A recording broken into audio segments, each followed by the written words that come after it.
Yeah, it's gonna be that. So good morning or good night, depending on where you are in the world, and welcome to another interview of The Shield on a Couch. Today, we're doing a walking interview with Robin Stapp from the ocean. So first of all, Robin, how are you?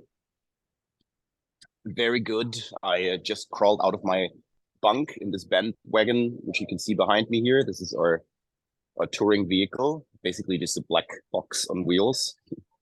Um, yeah, we just arrived in LA after a long overnight drive from Roseville, California, in the north.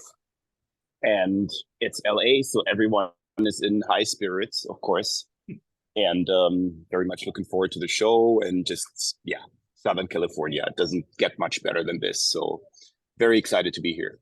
Awesome. So how has the tour gone so far?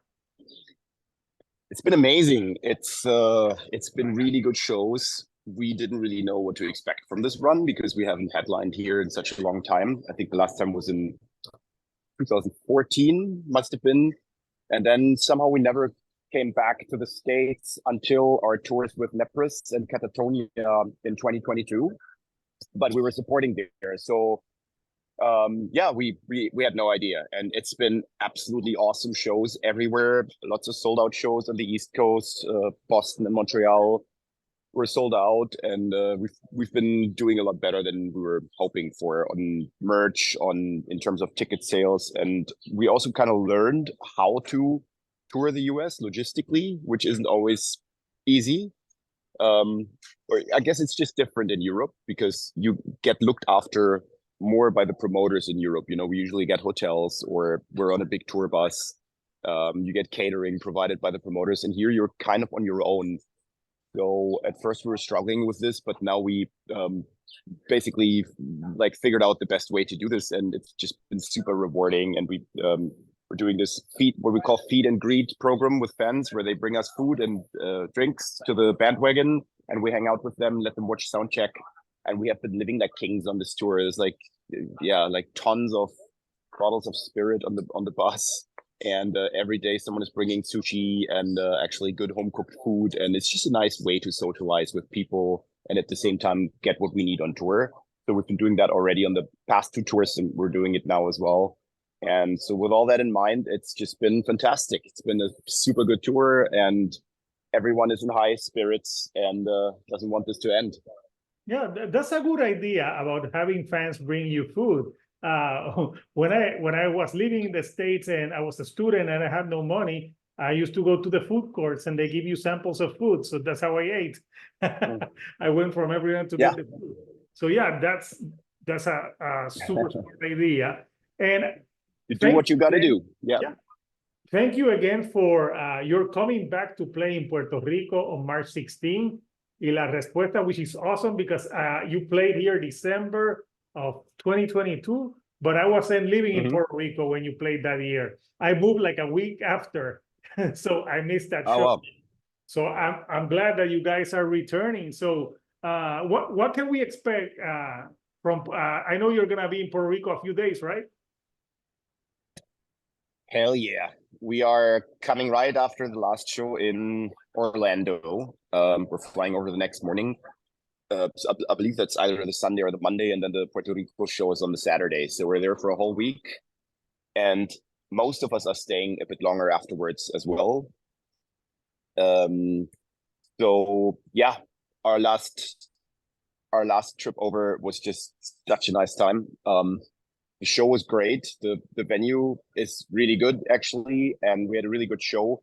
But yeah, Puerto Rico is just a beautiful place on earth, and the best place you could imagine to finish a US tour, you know, to spend some time on a beach and go to Yumke and just like take in some nature to wind down. So we're all really looking forward to having a couple of days like out of this bus, you know, and just being in the sun and celebrating the end of the tour. So it couldn't be a better place to do that, really.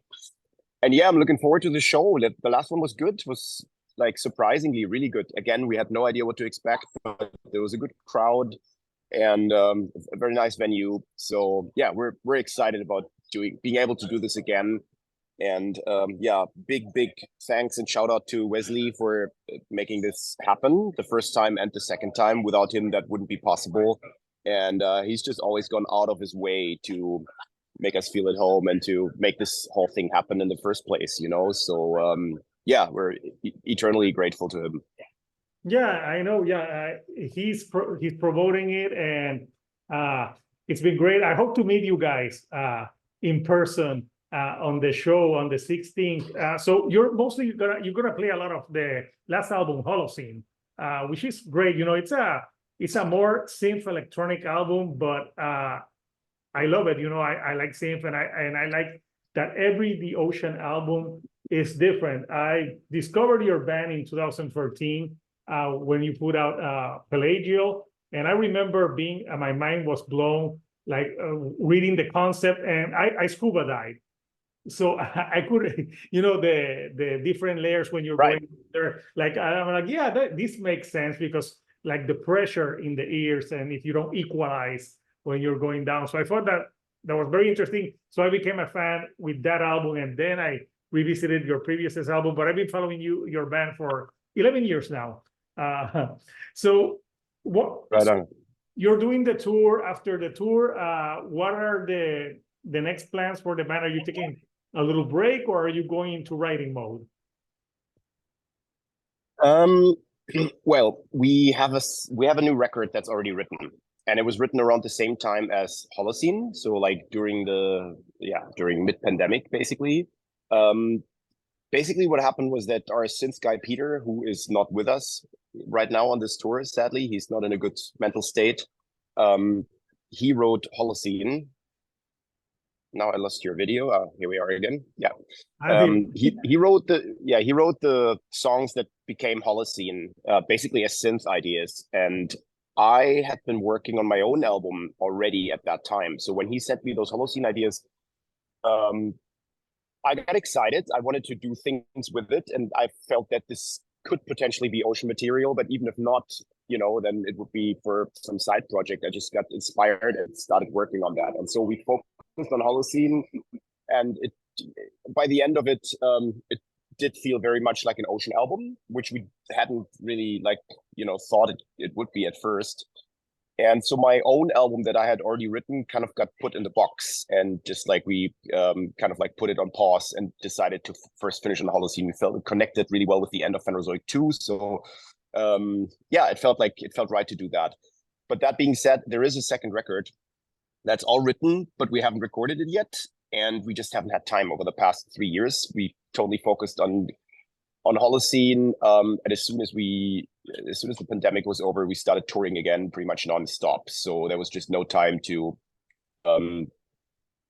devote to that second album. And I'm very excited about the prospect of doing that now. Towards the end of the year, beginning of next year, we're going to start working on that second record. And yeah, hopefully start recording in the first half of 2025, I'm thinking.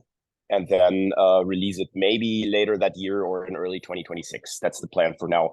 But we just started playing Holocene live, last summer, and we have only been playing the first 5 tracks of the record live yet. There's the last 3 tracks we haven't even played yet. So it still feels very fresh to us playing those tracks, and playing them live. Turned out to be quite a challenge, to be honest, like that we didn't really see at first. They're different. They're a lot quieter, and they take more time to build up and explode. But that's not exactly the point of the record. Like, you know, the first 4 songs are kind of a sequence that, to me, like they belong together, and that's also how we play them live.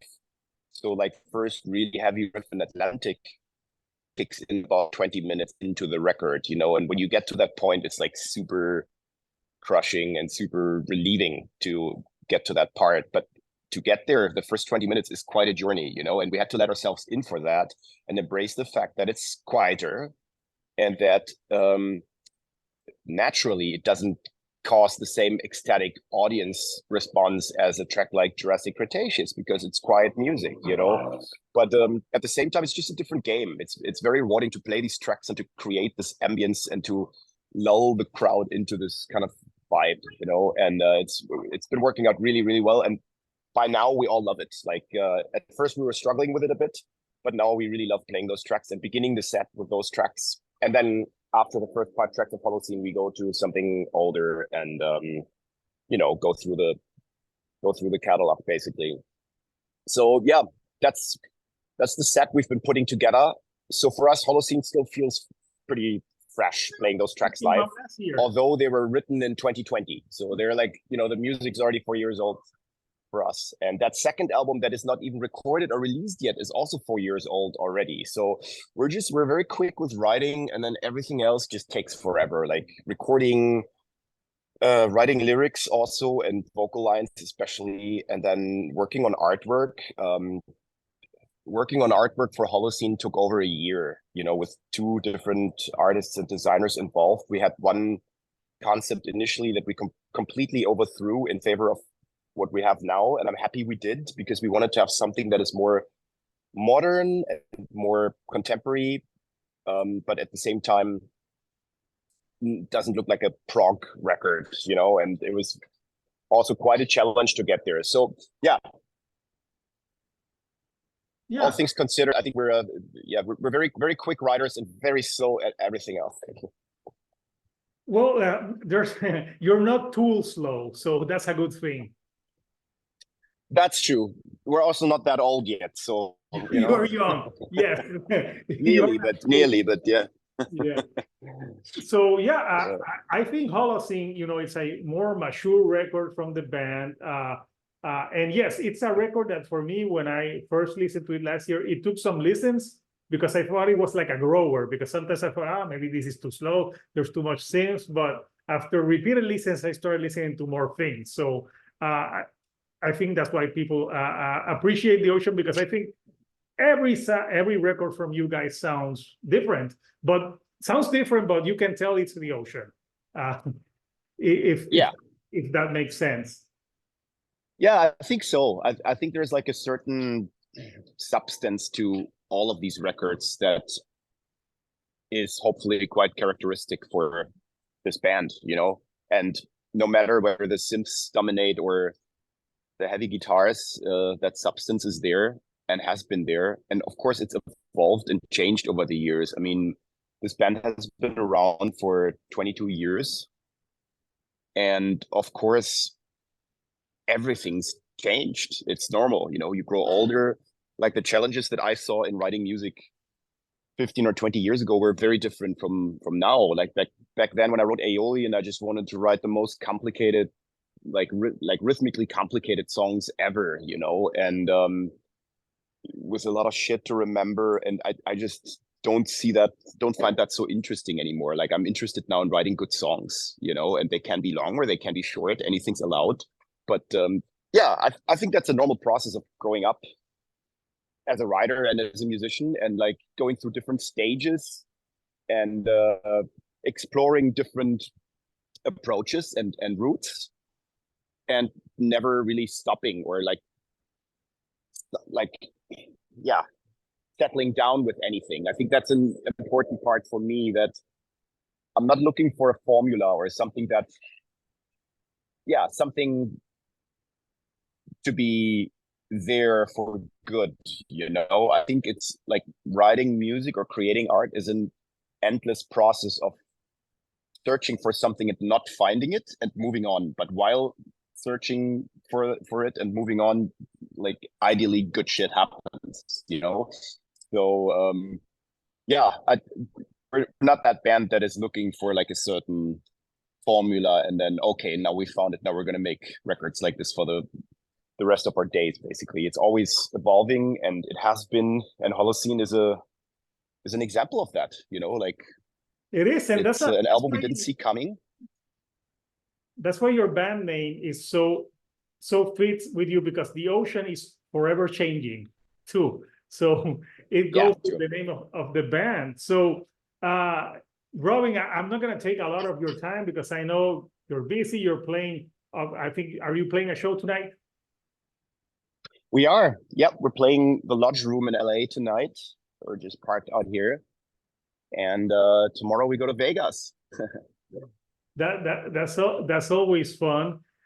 So for people who haven't bought their tickets for Puerto Rico, what are you waiting for? You know, it's going to be a great show. I'm happy that you guys are returning to Puerto Rico. I saw the Metal Trees interview that you did last year, and where you talked about what happened in a beach in Puerto Rico, and I was like, wow, like I didn't know that happened. So it's good that obviously you survived that, and it's a whole new lease on life, and it's good that you're returning to Puerto Rico. So that's a great thing. Yeah, I'm happy to go back. Like I made peace with the sea and with myself and that situation where I nearly drowned. It was definitely the most scary and like close call situation of my whole life. And I was struggling with it for a long time, just like waking up in the middle of the night and being back in that scenery on that beach. And not being able to sleep. And I think it was like deeply traumatizing, not only for me, also for my bandmates who were on the shore. And, you know, I was in the water for 3 hours, and they dealt with the Coast Guard who eventually saved my ass, my stupid ass. No, you know, that happens, going into that the ocean like that, but yeah. Yeah, that happens a lot here, way too often, because, and I've even been sometimes in a beach where I get like this strong current that pulls you. So yeah, I know what that is like, but yeah, it's great, you know, that you're coming back to the island, and people are really excited to have you play here in Puerto Rico. So yeah, Robin, thank you, you know, for taking some time out of your busy day to chat with me. Hopefully, I'll shake your hand and meet you in Puerto Rico in the 16th. Sounds great, man. See you at the show. And yes, we're very much looking forward to this. Yeah. So people, The Ocean, Holocene is out now. They're on tour right now in the States throughout like March 10th. And then they'll be here in Puerto Rico for the people who are following me in Puerto Rico on the 16th. Buy your tickets. So until next time, people, this is Hector, the Shield Dude on a couch. And I'll see you all right here on the couch. Thank you and goodbye.